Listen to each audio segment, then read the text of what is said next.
आप वो ये 2 चीज़ें ये और आप अपनी वीज़ा की जो कॉपी है वो आप अपने एजेंट को भेजेंगे और वो आपका जाके प्रोसेस करा के अकामा जो कार्ड बेसिकली होता है, जो कि रेज़िडेंट कार्ड है सऊदी अरेबिया का, वो ले आता है। जा रहा है कि हुँ, मुझे डॉक्यूमेंट्स क्या क्या रिक्वायर्ड हैं वीज़ा से रिलेटेड हुँ। और जो मेरी एजुकेशनल प्रोफेशनल एवरीथिंग थोड़ा। एक आपको यूनिवर्सिटी से रेगुलर स्टूडेंट का लेटर लेना होता है हम्म, जो कि वो आपको एक यूनिवर्सिटी आपको इशू कर देती है और उनकी अगर आप वहाँ चले गए वहाँ पे जाके अब आप क्या वो आपको उस कंपनी से भी राब्ता करना है जिस जिस जिस कंपनी के थ्रू एजेंट ने आपका एक वो वीज़ा प्रोसीजर जो भी उसका हुँ, प्रोसेस करवाया हुँ। वहाँ जाके क्या होगा। बिस्मिल्लाहिर्रहमानिर्रहीम, अस्सलाम वालेकुम। मेरा नाम है मेमोश परवेज़ और मेरे साथ मौजूद हैं उस्मान भट्ट एक बार फिर, जो कि हम लास्ट टाइम हमने एक स्टार्ट की थी डिस्कशन रिगार्डिंग इनके सऊदीया विज़िट पे और उसकी कुछ डिटेल्स। और वादे के मुताबिक आज जो है हमारा जो टॉपिक है वो होगा कि जो सऊदीया अरब में जो लोग जॉब्स हासिल करना चाह रहे हैं उन जॉब्स के लिए उनको क्या प्रिपरेशन करके जाना चाहिए। फॉर एग्जांपल उनको क्या डॉक्यूमेंट्स चाहिए, वहाँ क्या प्रोसीजर है। और एजेंट का जैसे हमने पहले बताया था कि एजेंट के थ्रू आप वीज़ा लगवाते हो, वो आप दूसरी वीडियो हमारी देख सकते हैं, उसका लिंक हम डिस्क्रिप्शन में दे देंगे। लेकिन उसके बाद आपका जो जॉब रिलेटेड जो भी प्रोसेस है वो हम आपको बताएंगे। उस्मान भाई हमारे साथ मौजूद हैं। उस्मान भाई कैसे हैं आप? ठीक ठाक हैं? खैरियत से हैं? अल्हम्दुलिल्लाह अल्लाह का शुक्र, आप बताएं खैरियत से ठीक ठाक हैं? अल्हम्दुलिल्लाह उस्मान भाई। अच्छा, अब आपने बताना है सर थोड़ा सा कि फॉर एग्जांपल अब मैं एक लेमैन हूँ और मैं यहाँ से मुझे मेरा वीज़ा लग गया है। हुँ, लेकिन या यूँ कह लें मुझे वीज़ा लगवाना है और उसमें मुझे कहा जा रहा है कि हुँ, मुझे डॉक्यूमेंट्स क्या क्या रिक्वायर्ड हैं वीज़ा से रिलेटेड हुँ। और जो मेरी एजुकेशनल प्रोफेशनल एवरीथिंग थोड़ा सा इसको एक्सप्लेन कीजिएगा। देखिए सर, जैसे हमने लास्ट वीडियो में भी ज़िक्र किया था वीज़ा कैटेगरी का, इट डिपेंड्स कि आपका क्या है। लेट्स सपोज़ हम लेते हैं अगर ये किसी का मास्टर्स है, एमबीए है, लेट्स सपोज़ मार्केटिंग फाइनेंस के अंदर है, तो उसके लिए सबसे पहली जो रिक्वायरमेंट है जो कि वर्क वीज़ा के लिए सऊदी अरेबिया के लिए, कि वो लोग कहते हैं कि आपकी जो डिग्री है ना वो सऊदी एम्बेसी और सऊदी कल्चर से टेस्ट होनी चाहिए। तो ये सबसे सबसे बेसिक रिक्वायरमेंट है। उसके लिए प्री रिक्विजिट ये होता है कि आपको एचईसी से और आपकी फॉरेन ऑफिस से डिग्री टेस्ट हो। उसके बाद आप एजेंट्स को देते हैं तो वो उसमें एक दो और रिक्वायरमेंट्स भी होती हैं कि एक आपको यूनिवर्सिटी से रेगुलर स्टूडेंट का लेटर लेना होता है हम्म, जो कि वो आपको एक यूनिवर्सिटी आपको इशू कर देती है और उनकी अगर आपकी कोई फी होती है उनकी यूनिवर्सिटी की डिग्री अटेस्टेशन की या डिग्री वेरिफिकेशन की फी बेसिकली इसको हम कहेंगे, तो आपको वो फी चालान और आपकी जो लेटर है आपका जो रेगुलर स्टूडेंट का, अपनी ओरिजिनल डिग्रीज आप एजेंट्स को आप सबमिट करते हैं और वो फिर आपकी सऊदी कल्चर में सबमिट कर देंगे जो है डॉक्यूमेंट्स।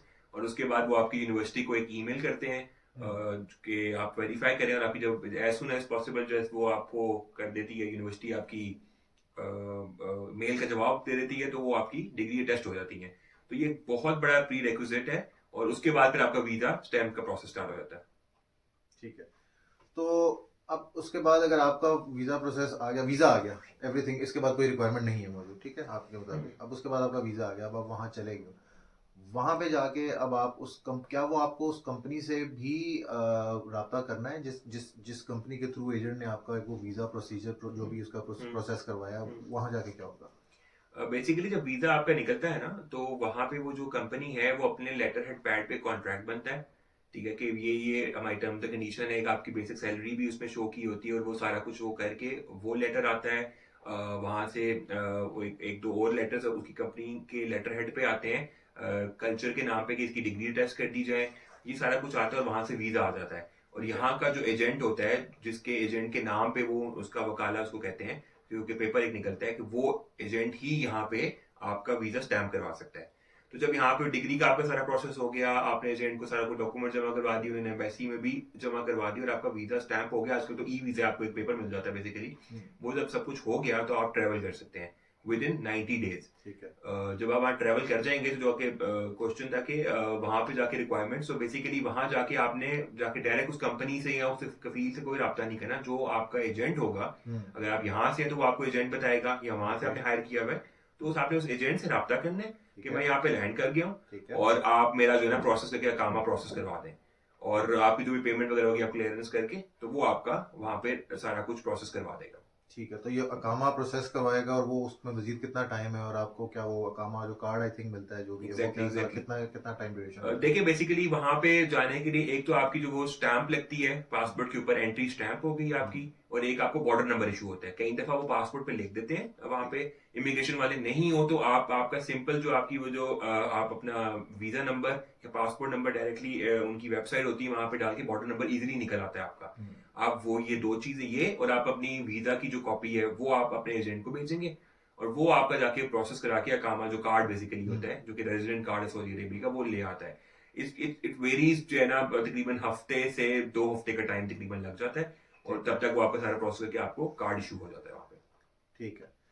अच्छा, इसके अलावा अगर हम देखें, आपका काम आ गया, अब आप कहते हैं कि आपने कंपनी से भी कोऑर्डिनेशन नहीं करना, ना वहाँ के किसी एजेंट से, जस्ट आपकी कोऑर्डिनेशन अपने इस एजेंट के साथ है। तो अब अगर आपको एक जॉब मिल गई है फॉर एग्जांपल, अब उसके बाद क्या है, तब फिर आपने अपने एजेंट से ही रब्ता करना है कि मुझे उस कंपनी से रिलीज करवा के दो? एग्जैक्टली देखिए, जिससे आप राब्ते में होंगे या जिसको आप पैसे दे रहे हैं हम्म, आप उससे ही राब्ता रखेंगे।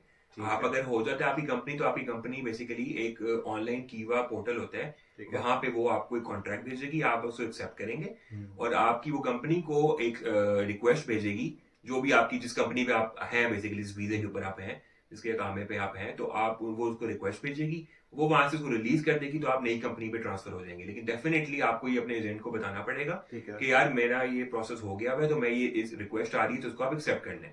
तो ठीक है। वो एक दिन का प्रोसेस होता है, वो हो जाता है, बाकी में नई कंपनी होती है, फिर वो दोबारा से प्रोसेस करके आपको नया काम अपनी कंपनी के नेम का इशू कर देती है कि आपको अब आप हमारी कंपनी के उसके स्पॉन्सरशिप में आप आ गए। ठीक है।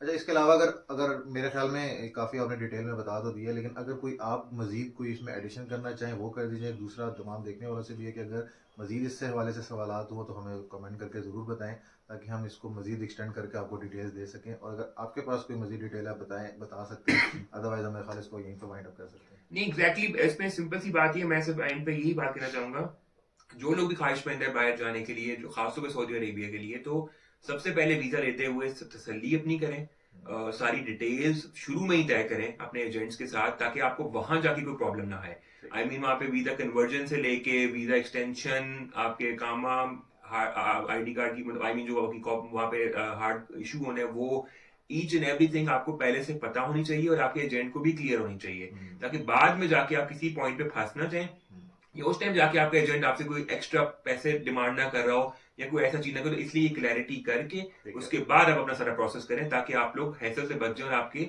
जो कि हार्ड एंड मनी है वो भी जाया ना हो। ठीक है।